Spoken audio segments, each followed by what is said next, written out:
Hi, my name is Jaleesa Trapp, and I am the program director of Propel STEM. And Propel is an after-school program for middle school girls where they get to work on STEM activities and learn about women in STEM who made great impacts, and also just learn about college and career pathways that they can take to get into STEM. We also work with high school students at Idea High School who co-design the activities with us and get to go and help facilitate them. Yeah, so hi, my name is Fadumo. I'm the program assistant for Propel. I help support the high school students and middle school students in designing these activities and projects, and also help engage in talking about topics around STEM. So today, what are we going to be getting into? Today we are making ArtBots. So a little bit of art, a little bit of robotics. Combining those together. I think that usually when people think of robots, they think of things like, I'm going to destroy the earth. That's not what we're doing today. We're doing some artistic things with our robots. So first I'll talk about the materials and then we'll get into it. Perfect. So for ArtBots, there's a lot of different things that you can use. I think this is probably why it's one of my favorite activities, because you can use so many different craft materials, things that you already have at your house. But the most important thing is that you have a motor. Yes. This hobby motor I got online from SparkFun for $1. Oh, wow. But you also don't have to go out and order a bunch of motors. While they're cheap, sometimes you don't want to wait to get something in the mail. Right. If you have like a little handheld fan that you can usually get from the dollar store, if you pull that apart, there's a motor in there that you can use. Okay. If you have an old electric toothbrush that you're getting ready to throw away, there's also a motor in there that you can use. Okay, cool. Yeah, and not all the motors look the same too. Ours is kind of big. There's some that are really thin, but they vibrate, and that's what's really important, because the other important part of this is having a base. So today we're going to use cups. Okay. I've done this with water bottles, with bowls, with toilet paper rolls, but you need something for the base to be able to vibrate so that it can draw, which is the other material that's important is markers. So you don't need brand new markers. If you have markers in the house, you can do that. Also have tried to experiment with like paint. Would not recommend if it's your first time, because it'll get everywhere. Start out with a marker. Seems like that's the next level. Yeah. Also just make sure that you have power for your motor. So we have a AA battery that we're going to use. Perfect. And then just other craft materials. So we have scissors, we have tape, we have googly eyes because they're my favorite. I have pipe cleaners, pom-poms. I have a glue stick here. Perfect. What is it? Oh, rubber band. Rubber bands too. Rubber bands and tape will be your best friend in this process because you want things to stay together. Also, just I have some pieces of paper here. It might be a good idea to just tape down paper to the whole table or a spot on the floor, so that your ArtBot has room to draw. Okay, perfect. All right, so let's get started. Yes. All right, so I have my motor. I poked some holes on the top. It probably would have been easier with a styrofoam cup because that way you can just poke through. It was a little tough to cut through this with the scissors, but I still got it through. So I'm going to take some tape so I can secure it. Okay. So I think I actually went with the styrofoam plate. Thought it might be a little bit easier to go about. So I'm going to go ahead and I'm just going to add holes at the top just like you, so I can get mine in. So you want to be careful with the scissors when you guys are using these. So you just want to poke 3 holes, right? Yeah, we poked 3. Whatever works. Yeah, you just want to get the string to get in. So I'll do it one at a time so I can see the spacing. Okay, I got my first one in. And then so I want to make another hole for the middle part of the motor. Or does it matter? Or is it just 2? You can just poke one other one. So one more? Okay. Yeah, so the other leg of the motor can go. Okay.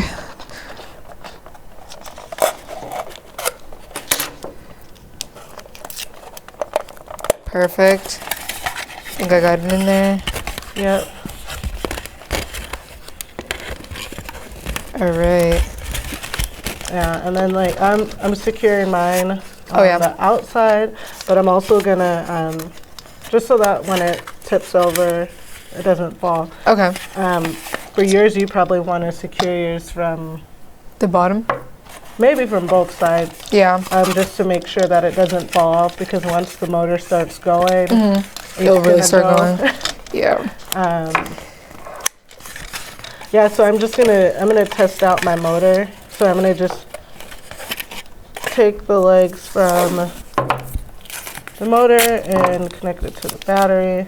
So like before you even get started with the thing, it'd be cool just so you guys can just definitely go. Yeah, just test it out and see how it reacts. You hear mine? Yeah, I can hear yours moving.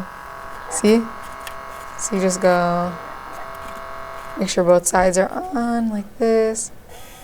I can hear yours. Can you hear mine? Yeah.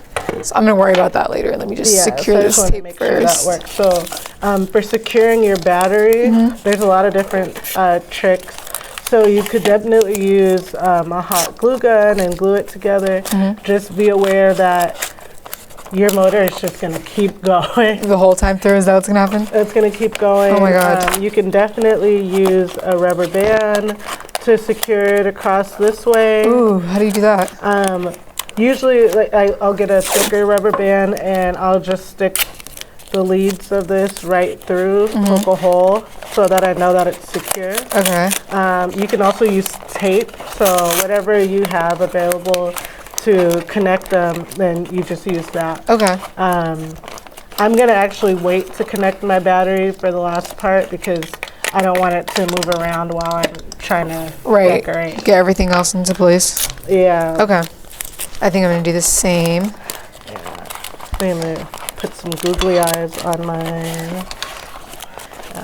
First order of action. Most important. I think it's important that people know that robots don't have to be like they're typically portrayed in the movies too. Usually like they're destructive and they want to end the earth. Yeah. And they're like really advanced and like you can't build your own kind of thing. Yeah. And I think the purpose for our robot is to create art. Other robots are social. So I know that you worked on a Project EMAR, right? Yeah. Where you're designing robots. Yeah. And so we did that with high school students within the school districts. And we created a social robot that addressed stress. So a lot of them thought about what stressed them out and how the robot can alleviate that.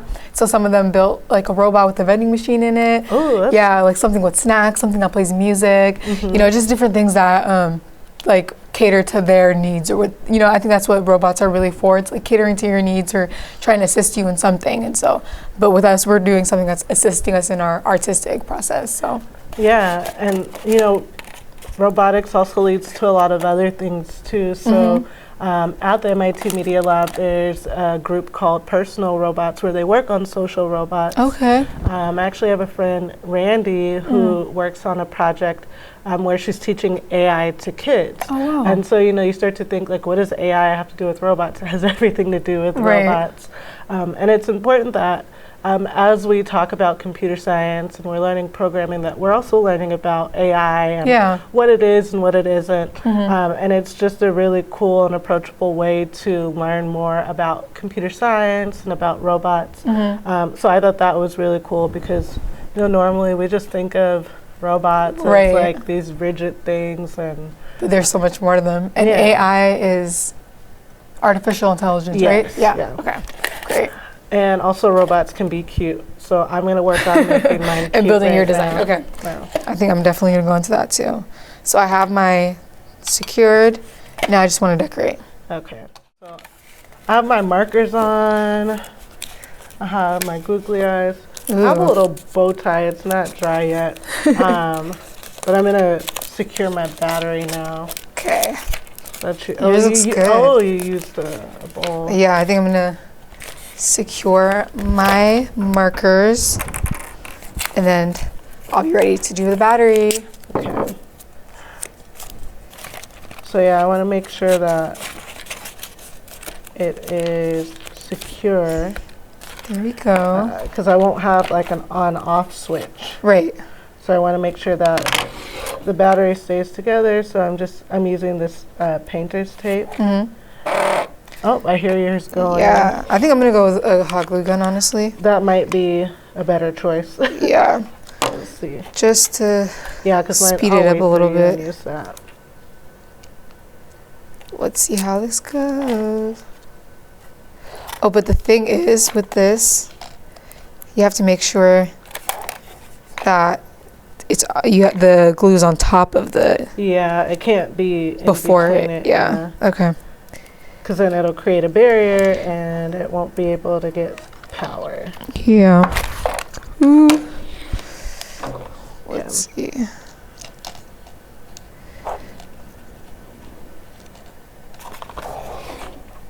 Okay. Yeah, it's definitely easier to tape the backside. Right. This is. Okay. Stay. Yeah. So, like I said in the beginning, tape is our best friend. Tape and glue. Definitely. I hear yours going. Yay. So yeah, so that's the thing. So, you know, sometimes people will make some sort of switch because once you connect it, it's just going to keep going until you disconnect it. All right.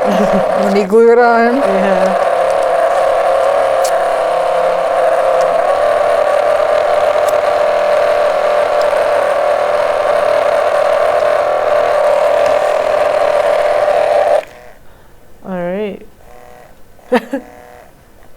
Wait. I can hear it, but you want to make sure that it stays in yeah. place.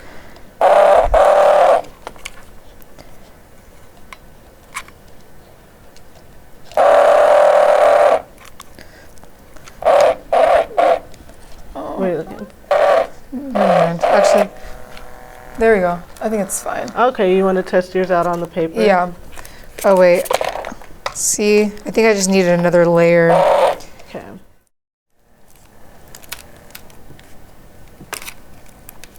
All right. Oh, I hear yours going. Mine is going too, but I'm holding it Above so it doesn't make all this noise. Yeah.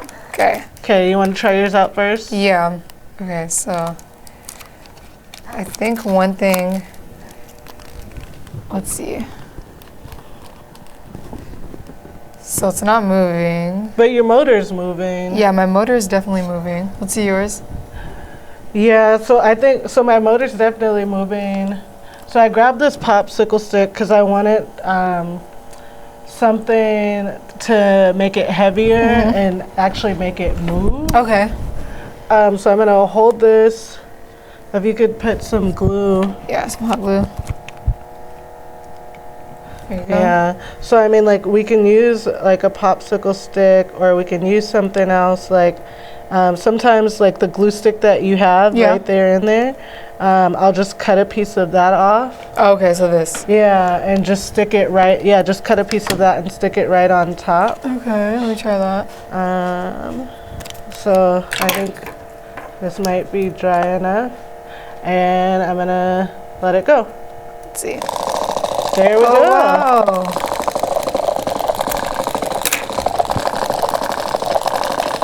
Let me try. So yeah, I could definitely try different things to get a different type of vibration and get different patterns. So right now it's like it's very heavy, and the dots are very short and kind of spread out. Right. So I can play around with the materials to see if I can get different results. So yeah, so if you add that to yours. Also, I think I might try putting this popsicle stick in the middle instead of right here where it's at. Ooh. Oh, yours is hitting the pin cap, but there you, oh, so yeah, yours has a very different pattern than mine. Ooh, that's like squiggly. Yeah. Ooh.